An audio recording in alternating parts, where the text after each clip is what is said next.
सर्वनामाचे प्रकार पाहतोय आपण, ज्याच्यामध्ये आपण दोन प्रकार अभ्यासले. आत्मवाचक कशाला म्हणायचं, पुरुषवाचक कशाला म्हणायचं. जेव्हा आपण या शब्दाचा अर्थ तू, तुम्ही किंवा मी, आम्ही अशा अर्थाने येतो, तेव्हा त्याला आपण पुरुषवाचक मध्ये टाकतोय. आपण या शब्दाचा अर्थ जेव्हा स्वतः असा येतो तेव्हा त्याला आत्मवाचक मध्ये टाकायचा आहे. आणि स्वतः हा शब्द तर 100% आत्मवाचक मध्ये बसणार आहे. आता पुढचे जे प्रकार आहेत, 6 प्रकारातले 2 झाले, 4 प्रकार राहिले.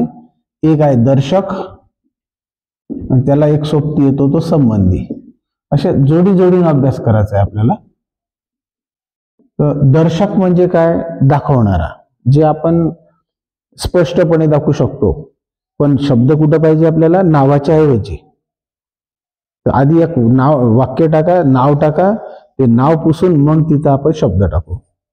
जसं तो माझा भाऊ आहे, ती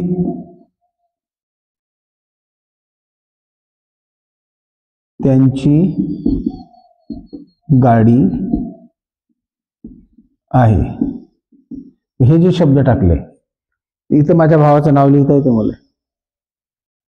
रामू किंवा रामभाऊ म्हणतो आम्ही त्याला. रामभाऊ माझा भाऊ आहे. खुशाल माझा मित्र आहे. हे खुशालच्या ऐवजी आलं, हे रामभाऊच्या ऐवजी आलं, आणि म्हणून हे सर्वनाम झालं.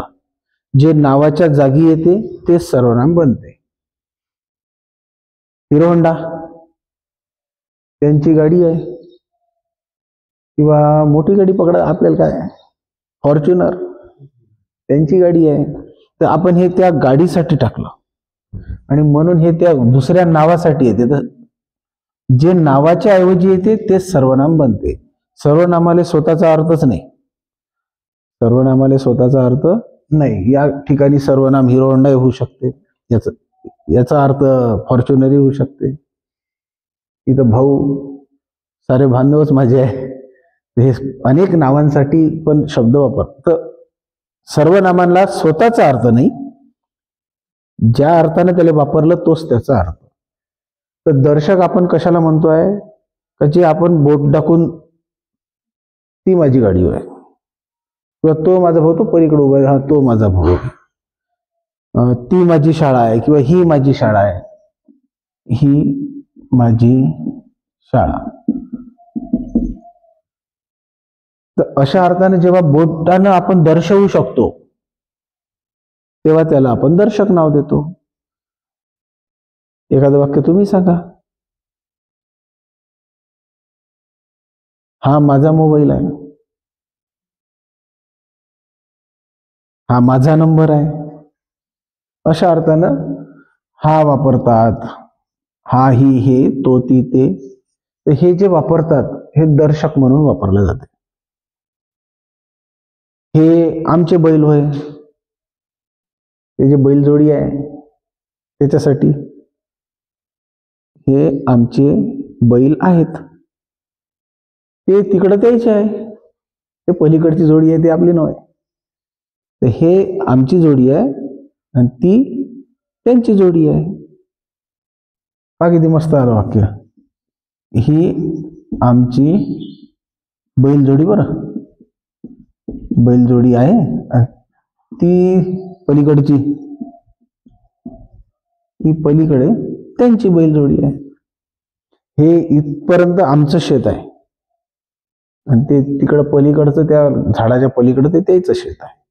तर अशा अर्थानं जेव्हा दर्शवल्या जाते, दाखवल्या जाते, बोट दाखवून सांगता येते, तेव्हा हे दर्शक सर्वनाम असतात.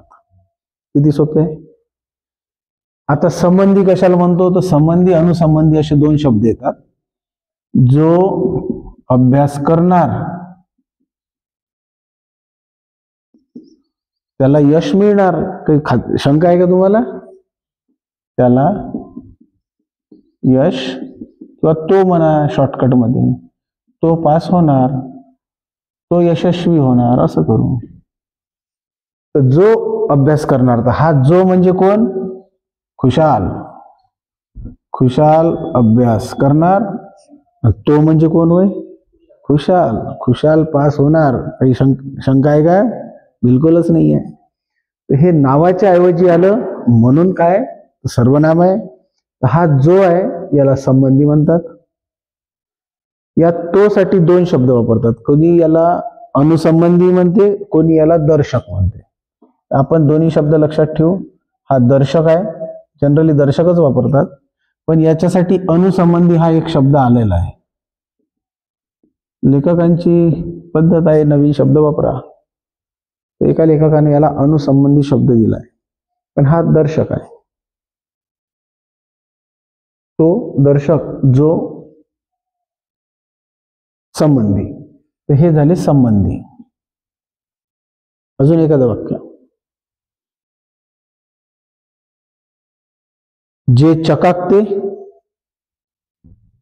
जे म्हणजे काय? सोने चकाकते, धातू चकाकते. तर सोन्याच्या जागी जे आलं, जे चकाकते, पुढं काही असू द्या ना, जे चकाकते. हे जे कोण होय तर हेच सोने होय. हिरा असू शकते, हिरा चकाकते, हिऱ्याच्या जागी आलं जे, झाला हा संबंधी. तर संबंधीमध्ये जो जी जे हे वापरतात, आणि दर्शक मध्ये तो ती ते हा ही हे वापरतात. परंतु हे लक्षात यायला पाहिजे, दर्शक म्हटलं की ते आपण बोट दाखवून दर्शवतो. संबंधीमध्ये आपण याचा संबंध जोडतो वाक्यात पुढं. तर आपण खुशाल बद्दल बोलत आहोत. खुशाल अभ्यास करणार, खुशाल यशस्वी होणार. खुशाल खुशाल वारंवार म्हणणं बरं नाही वाटत, म्हणून खुशालच्या जागी तो यशस्वी होणार. हा तो कोण? दर्शक. आणि जो कोण? तो खुशाल. तर हा जो झाला संबंधी. अशा पद्धतीने ही एक जोडी आहे, दर्शक आणि संबंधी. पुढची एक जोडी आहे, ती तर फारच सुपर आहे. म्हणजे सुपर म्हटल्यापेक्षा सोपी आहे, प्रश्नार्थक. आणि दुसरं आहे सामान्य किंवा अनिश्चित. हे दोन पाहून घेऊ आपण. प्रश्नार्थक ओळखण्यासाठी सोपं, प्रश्नचिन्ह आहे, विषय संपला.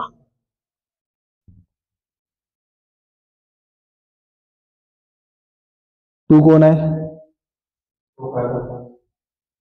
तो काय करून राहिला? शेवटी प्रश्नचिन्ह पाहिजे, बाकी काही असो. इकडं वाक्य काही असो, आपल्या यादीतले जे आहेत ते पाहिजे. तो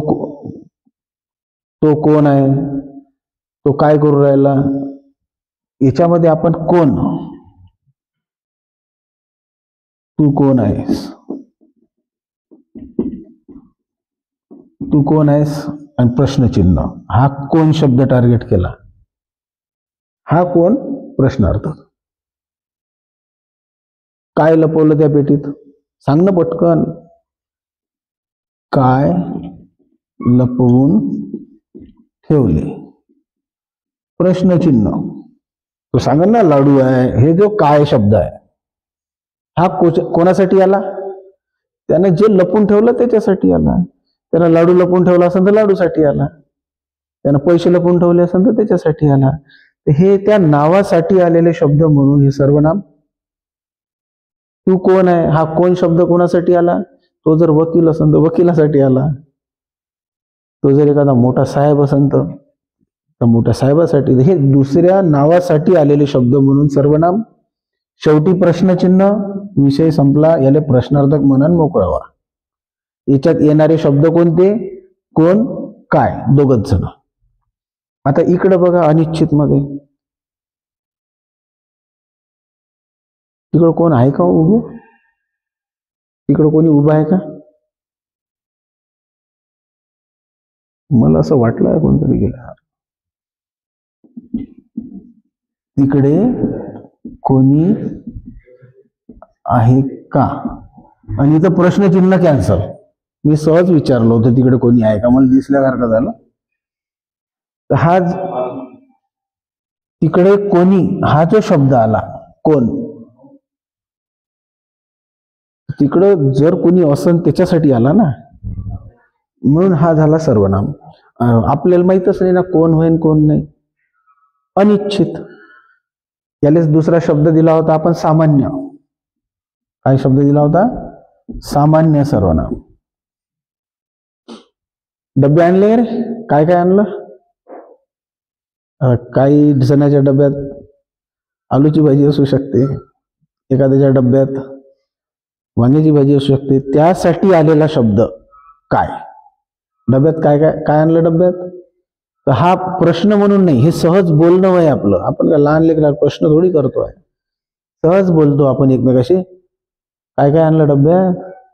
तर हे जे काय काय दोनदा काय येणं चालते, काही फरक नाही पडत.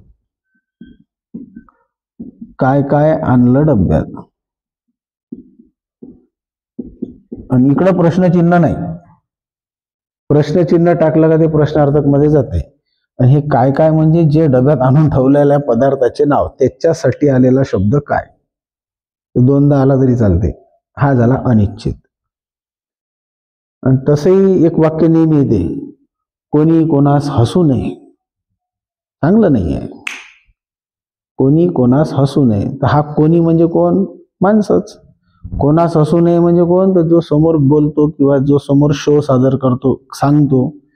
तर म्हणून हे अनिश्चित सर्वनाम. तर हे सर्वनाम कोणासाठी वापरलं हेच पक्क नाही. हे सर्वनाम काय आणलं डब्यात, अरे हे सर्वनाम जे आहे हे लाडूसाठी आहे का भाजीसाठी आहे हेच निश्चित नाही, म्हणून ते अनिश्चित सर्वनाम. त्यालाच दुसरा शब्द सामान्य. तर अशा पद्धतीनं प्रश्नार्थक प्रश्नचिन्ह राहील. अनिश्चित मध्ये ते सर्वनाम कशासाठी आलं हे निश्चित नाही राहणार. आणि आपले जे सर्वनामाचे दोन प्रकार आपण सांगितले, जे पुस्तकात नाही आले, सर्व आणि काही, तर त्याचे उदाहरणही आपण अनिश्चित मध्येच टाकू. जसं काही गैरहजर असल्याने सहलीस आले नाही, किंवा आजारी म्हणा, काही आजारी असल्याने सहलीस आले नाही. तर या ठिकाणी हे जे काही शब्द आहे हे आमच्या वर्गातले 2-4 पोरं, त्याच्यासाठी आलेला शब्द काही, म्हणून हा अनिश्चित मध्येच बसतो. सर्व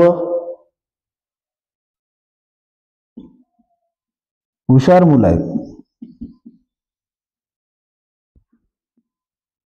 माझ्या क्लासमध्ये कोणी मागं नाही आहे. हे सर्व हे मुलांसाठी आहे, माझ्या हजेरीतल्या सर्व मुलांसाठी, त्याच्यासाठी आलेला शब्द सर्व. आणि म्हणून हा सर्वनाम आहे. सर्व हुशार मुले आहेत. तर हा सर्व म्हणजे नेमके कोण? तर ते पूर्ण हजेरीतले सर्व, म्हणून हा अनिश्चित मध्ये जातो. तर हे आपण सर्वनामाचे प्रकार पाहिले. काही अडचण वाटत असेल तर आपण पुन्हा चर्चा करू. एकदा नजर टाकू. पुरुषवाचक, त्याच्यात 3 प्रकार. स्वतःसाठी प्रथम, दुसऱ्यासाठी द्वितीय, इतरांसाठी तृतीय. त्याच्यामध्ये आलेले मी आम्ही प्रथम, तू तुम्ही द्वितीय. त्यात आपण हा शब्द जर मी आम्ही किंवा तू तुम्ही या अर्थानं आला असेल तर पुरुषवाचक. दुसरा भाग होता आत्मवाचक. स्वतः असा जर अर्थ येत असेल तर 100% आत्मवाचक. आपण जरी शब्द आहे त्याचा अर्थ जर स्वतः होत असेल तरी आत्मवाचक. मग पाहिले आपण दर्शक, हे दर्शवू शकतो. संबंधी, जो जे हे वापरतात त्याचा संबंध येतो आणि याचा संबंध त्याच्याशी, म्हणून त्याला कोणी संबंधी म्हणते किंवा दर्शकही नाव आहे त्याला. आणि हे पाहिले आपण प्रश्नचिन्ह आहे, सरळ सरळ प्रश्नार्थक. आणि अनिश्चित म्हणजे हे सर्वनाम नेमकं कशासाठी कोणासाठी आलं हे पक्क नाही राहत, म्हणून त्याला अनिश्चित किंवा सामान्य. असे सर्वनामाचे 6 प्रकार आपण पाहिले. आणि आता आपण पुढच्या सेशनला पाहू विशेषण.